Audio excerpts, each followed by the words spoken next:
Halo, selamat datang kembali di podcast Udah Boleh Buka Mata edisi 12 September 2024. Seperti biasa, dalam beberapa menit ke depan saya akan membahas saham-saham yang sedang hot pada pergerakan hari terakhir dan kita akan membahasnya dalam kondisi Udah Boleh Buka Mata. Ini kembali podcast yang di-record sekarang jam 12.40 dini hari karena memang beberapa bulan terakhir saya banyak urusan pribadi sehingga kadang-kadang the only time saya bisa record podcast buat sharing, buat tetap melanjutkan komitmen saya buat mengajar rekan-rekan yang ingin belajar melalui video YouTube kami ya di tengah malam ini ketika saya juga kadang meluangkan waktu untuk meriset mencari saham yang menarik menurut saya.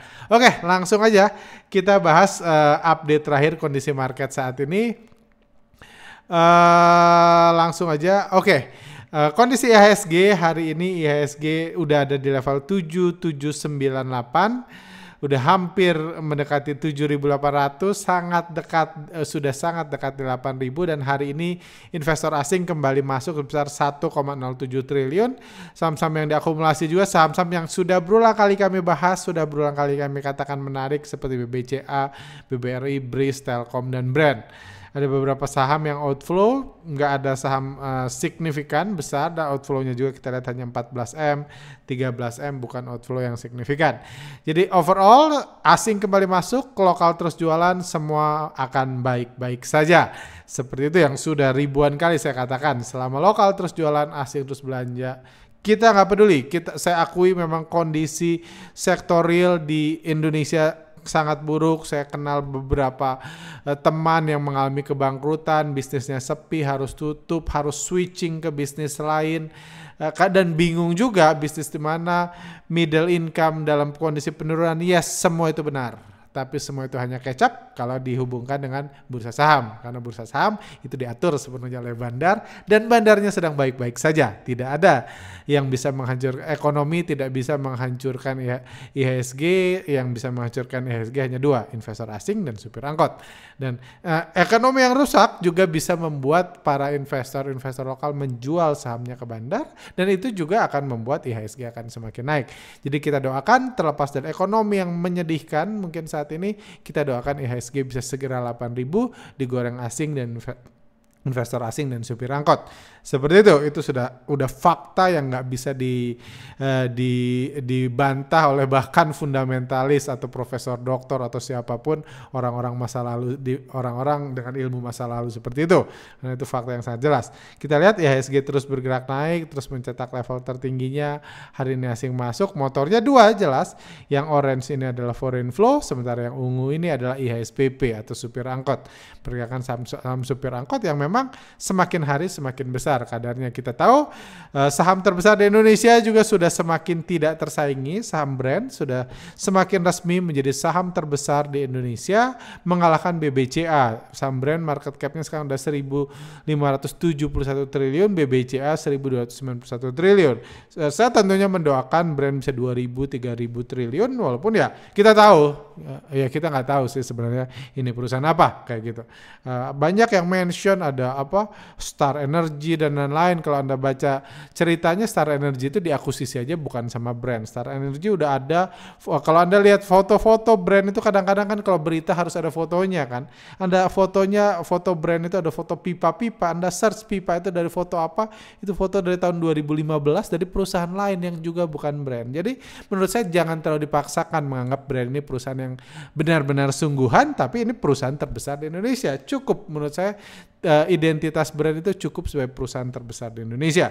Nggak butuh ada hubungannya sama fundamental yang sudah lama mati. Kita lihat TPIA juga sudah siap mengejar BBRI. Kita doakan TPIA juga bisa mengejar BBRI dulu baru BBCA. Jadi Brand dan TPIA bisa jadi dua besar perusahaan terbesar. Itu yang sudah kami bahas juga beberapa bulan lalu. Amin. Dan ini tentunya ini akan menjadi motor kenaikan IHSG di masa yang akan datang, tentunya akan sangat baik juga buat IHSG yang bisa terus naik. Karena kalau kita fair gitu, kalau kita bicara ekonomi kacau, kondisi ekonomi kacau, kondisi ini sektor real kacau, orang bingung cari duit di mana, masa Anda pengen IHSG hancur juga? Mana jiwa nasionalis Anda? Saya pengen IHSG digoreng setinggi mungkin.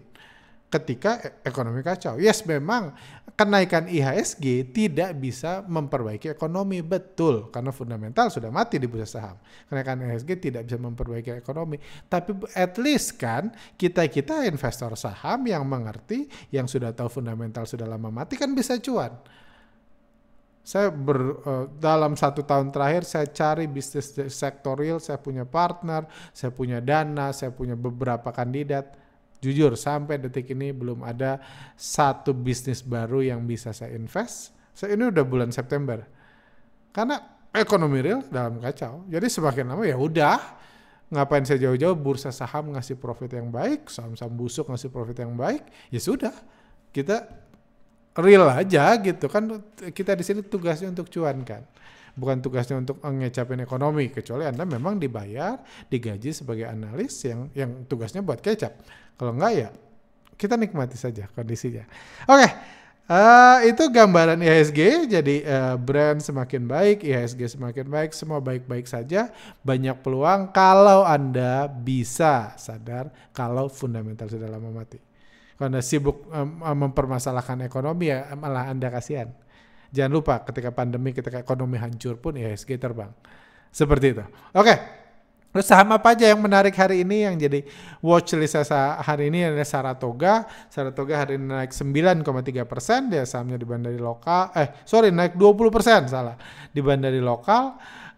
Saratoga kalau Anda analisa secara foreign flow, pergerakan asingnya Anda lihat tidak berhubungan dengan kenaikan harga. Di sini harga sahamnya naik tapi foreign flow-nya turun. Hari ini foreign flow-nya naik, harga sahamnya loncat. Kenapa? Karena secara foreign flow partisipasi asing hanya 18%, di saham ini kepemilikan retail 4%, kepemilikan asing 2%. Jadi ini jelas bukan saham yang dibandari asing. Motor yang dipakai menggerakkannya bukan asing.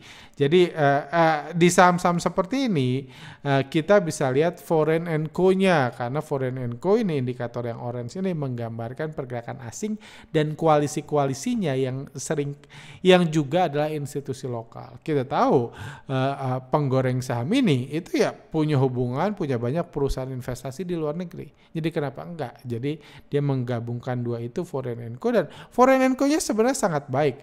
Kita lihat searah dengan kenaikan harga, ada akumulasi foreign and co. Memang di sini ada profit taking di masa sideways beberapa ini terakhir, tapi hari ini ada akumulasi yang sangat besar dilakukan oleh foreign and co, dan bukan hanya foreign and co akumulasi, pahlawan bursa, investor retail juga jualan banyak. Jadi saya sangat optimis saya sangat berharap saham ini lanjut maju. Kalau Anda ingat, kalau nggak salah di awal Agustus di periode ini saham ini pernah masuk dalam saham menarik yang kami rahasiakan, tapi kalau Anda baca di komen, saya lupa podcastnya mana, saya terlalu sibuk untuk cek podcastnya mana, untuk nge-refer. Tapi kalau Anda nonton podcast sebelumnya, ini saham pernah dibahas karena memang diakumulasi secara luar biasa. Kalau kita lihat dari sisi bandarmologi, 12 September ini, hari ini dan minggu ini bandar akumulasi, minggu lalu pun bandar akumulasi dalam jumlah besar. Jadi saham ini masih dalam kondisi baik, dan jujur bagi saya Saratoga lebih bagus dari Adaro. Walaupun Adaro lebih hot saat ini, Adaro itu lebih banyak investor retailnya, lebih banyak yang suka, lebih banyak yang buat fundamental bagus. Itu hal-hal yang bisa berdampak positif bagi pergerakan atau digorengnya saham tersebut. Kita harus paham hal tersebut. Oke. Ini pakai tools terbaru kami karena salah satu kesibukan saya ada research untuk sambil launching tools bandarmologi terbaru kami. AI score-nya 75, ini sangat bagus. Nggak ada 10% saham yang AI score-nya di atas 75 pada saat ini. Ini beberapa informasi menarik lain ya, ini sekali-sekali aja ini ya. Saya berikan ini informasinya, saham ini di bandari lokal ya, kita tahu di bandari lokal, tadi pun asingnya nggak ini. Komposisi kepemilikan kurang ideal untuk saham ini karena kepemilikan big player jauh lebih besar dari hidden big player. Jadi raksasa konglomerat yang memegang saham ini jauh lebih besar daripada reksadana, manajer investasi atau PT-PT yang biasanya menggoreng saham-saham blue chip seperti itu. Cuma menariknya adalah kepemilikan big player ini. Nanti saya bahas kenapa, karena big player ini sedang punya kepentingan, sedang lagi cari profesi baru. Seperti itu. Kepemilikan investor retail tinggi, tetapi ada penurunan kepemilikan dalam 1 bulan terakhir. Jadi sebulan terakhir banyak retail cut loss, nggak heran banyak retail jualan, nggak heran harga sahamnya terbang tinggi kan. Seperti itu. Ini masuk dalam Saratoga Group, isinya ada Rotebik dan lain-lain. Oke. Dan ada berita menarik lain yang mungkin ada hubungannya atau enggak. Jadi Pak Sandi Uno, kita tahu beliau ini dulu dia pengusaha, dulu dia sukses di bursa saham, investor ternama, tapi 5 tahun terakhir, 6 tahun terakhir beliau masuk politik, sempat mencoba menjadi wakil presiden, nggak berhasil, itu akuisisi partai tapi nggak berhasil juga. Sekarang katanya mau balik sebagai profesional, ya kita doakan karena udah terbukti beliau balik profesional itu beliau punya kemampuan. Ya buat apa ya? Tentunya buat menaikkan harga saham lah. Konglomerat ngapain lagi? Masa konglomerat jualan tahu bulat, masa jualan batu kan nggak realistis gitu di zaman sekarang. Konglomerat yang naikin harga saham kerjaannya kayak gitu. Jadi mudah-mudahan balik ke profesional ini beliau punya fokus tinggi dan mudah-mudahan Saratoga harga sahamnya juga bisa terus naik supaya beliau bisa sukses lagi di profesional seperti itu. Dan ini juga kita tahu ini bukan tren satu-satunya yang terjadi. Para konglomerat yang sempat masuk ke dunia politik balik ke bursa saham, beliau mendapat banyak kesuksesan di bursa saham. Seperti itu, kita doakan yang terbaik buat beliau, semakin banyak berkat kelimpahan dalam kehidupan beliau. Oke, karena orang baik beliau itu. UNTR ini juga saham menarik. Kalau Saratoga tadi lagi naik, UNTR pergerakannya lagi turun. Ini salah satu saham yang mungkin at least 10 sampai 15 trading saya terakhir di saham ini selalu untung. Saya punya saya nggak terlalu sering beli ini, tapi ketika sahamnya terkoreksi saya suka beli saham ini karena ya ada aja untung. Mudah-mudahan ini juga saya belum beli, mudah-mudahan besok saya bisa beli dikasih harga oke, dan saya akan masuk 2 kali kayaknya. Ya harusnya 2 kali nggak 3 kali, saya lagi cukup sibuk 2 kali dan ini saham menarik. Kenapa saya suka saham ini? Karena ini saham yang dibandari asing, jelas partisipasi asingnya 43, retail 10, kepemilikan asing 59, jauh banget tentunya dengan Saratoga tadi. Dan Anda lihat kalau secara foreign flow ketika harga sahamnya turun, foreignnya lanjut akumulasi. Di sini harga asingnya akumulasi, harganya naik. Sekarang ada harga turun tapi asingnya akumulasi. Jadi ini indikasi menarik. Kalau kita lihat Foreign & Co juga sama. 2 minggu terakhir harga turun tapi nggak disertai dengan distribusi yang signifikan. Foreign & Co juga nggak disertai dengan aksi buyback yang dilakukan pahlawan bursa yang signifikan. Dan kalau Anda punya toolsnya, Anda bisa menghitung bahwa harga saat ini sudah di bawah average akumulasi asing dalam 3 minggu terakhir. Jadi dalam 3 minggu terakhir asing akumulasi saham ini, beli saham ini dari lokal, dan harga saat ini sudah di bawah rata-rata pembelian asing 3 minggu terakhir. Jadi itu indikasi menarik lagi di saham ini.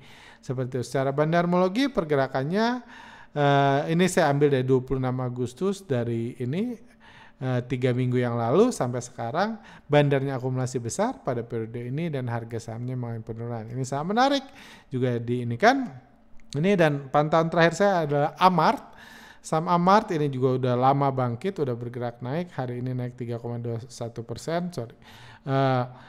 Kalau kita lihat secara Foreign & Co, ini Foreign Flow 2.0, ada akumulasi besar hari ini sama ada korban flow-nya naik tinggi, artinya retail jualan, Foreign & Co-nya naik, dan kita lihat bahkan sebelum harganya naik di sini, Anda lihat Foreign & Co-nya dan foreign flow-nya terus bergerak naik, artinya sebelum harga naik pun bandarnya sudah akumulasi. Cuman isu saya adalah di masa periode kenaikan ini kami nggak melihat ada akumulasi yang istimewa. Dia sudah beli banyak di bawah, ketika naik hari ini akumulasinya memang istimewa. Cuma sebelum-sebelumnya Anda lihat ini 3 hari pertama ini, sebelum hari ini 3 hari ini akumulasinya nggak banyak, tapi harga naik terus, volatilitas terus. Dan kalau kita lihat AI report, AI score-nya 71, sangat bagus di bandara asing, jadi wajar kita pakai foreign flow. Sigmantara Alfindo aktif bergerak dalam beberapa bulan terakhir menggunakan broker YU dan GA. Jadi ini data yang direkap oleh AI. Salah satu induk usahanya aktif di saham ini, Anda bisa lihat sendiri mereka ngapain.